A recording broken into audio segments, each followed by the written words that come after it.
Three Godfathers. One, two, three. Two props. One of the John Wayne vehicles movies.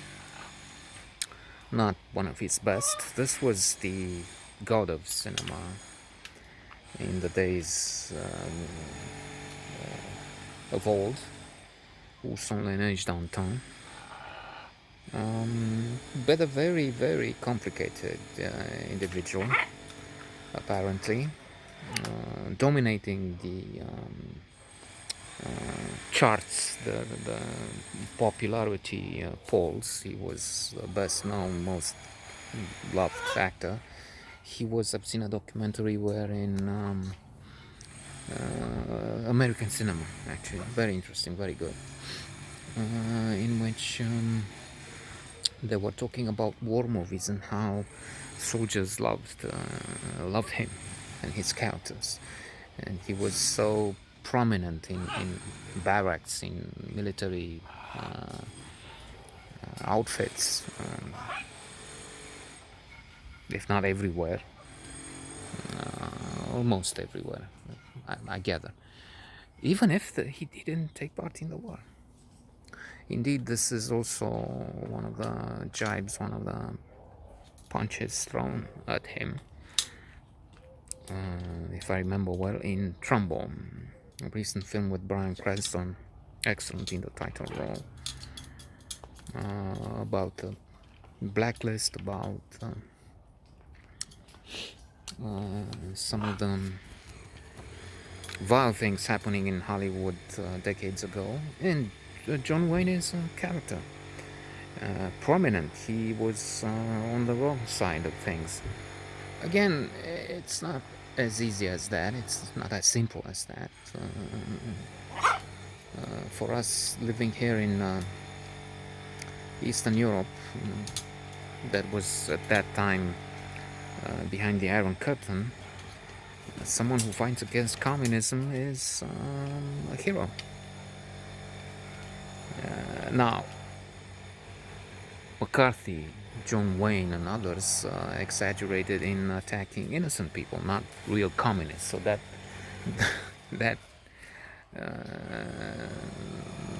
that in a way already says it all. Because if you fight fake communists, if you fight people who are not really communists, then you do a disservice. You eventually end up doing the job for the commies. So it's, as I said. On the other hand, there are many stories with him, with John Wayne, the Duke. He was nicknamed, called. Stories that show wonderful side of him. As a person, as an actor, of course, he's part of the glorious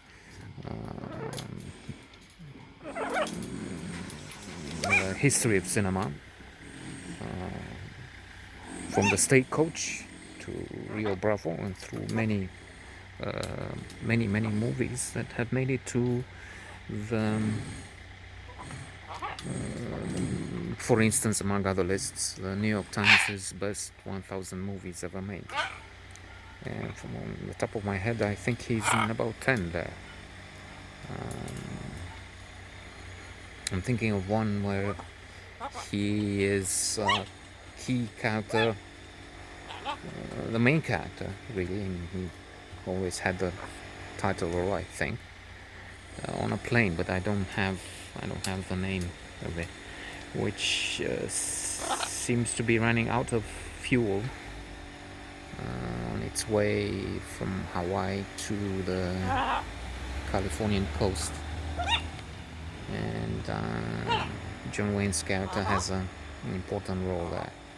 Here he is in charge of a child, together with two other godfathers. A dying mother leaves them the baby, and it's something that has been touched upon.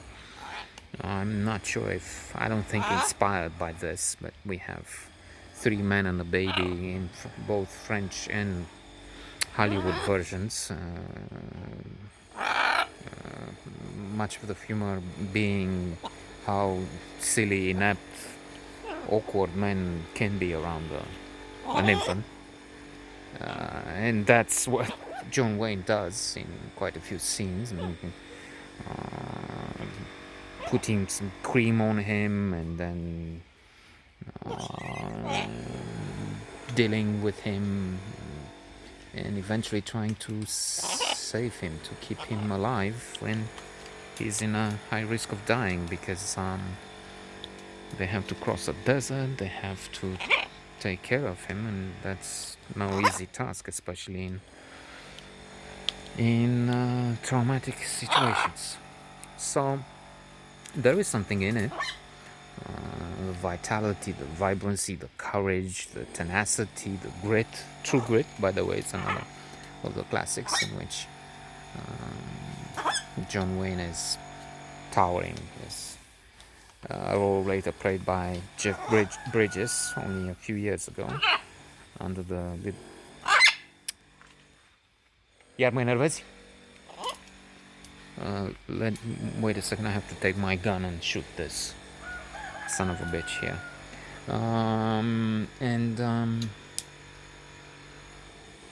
Under the leadership of the Coen brothers, directing and adapting the script.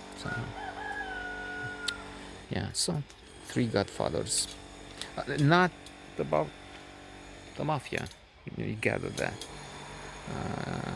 Not about the Trump clan.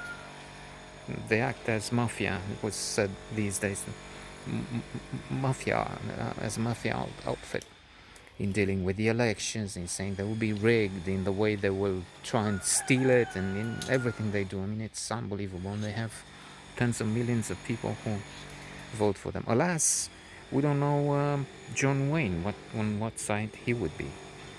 We know about Clint Eastwood. I mean, I don't know if he's loving Trump so much, but... So, yeah, Three Godfathers.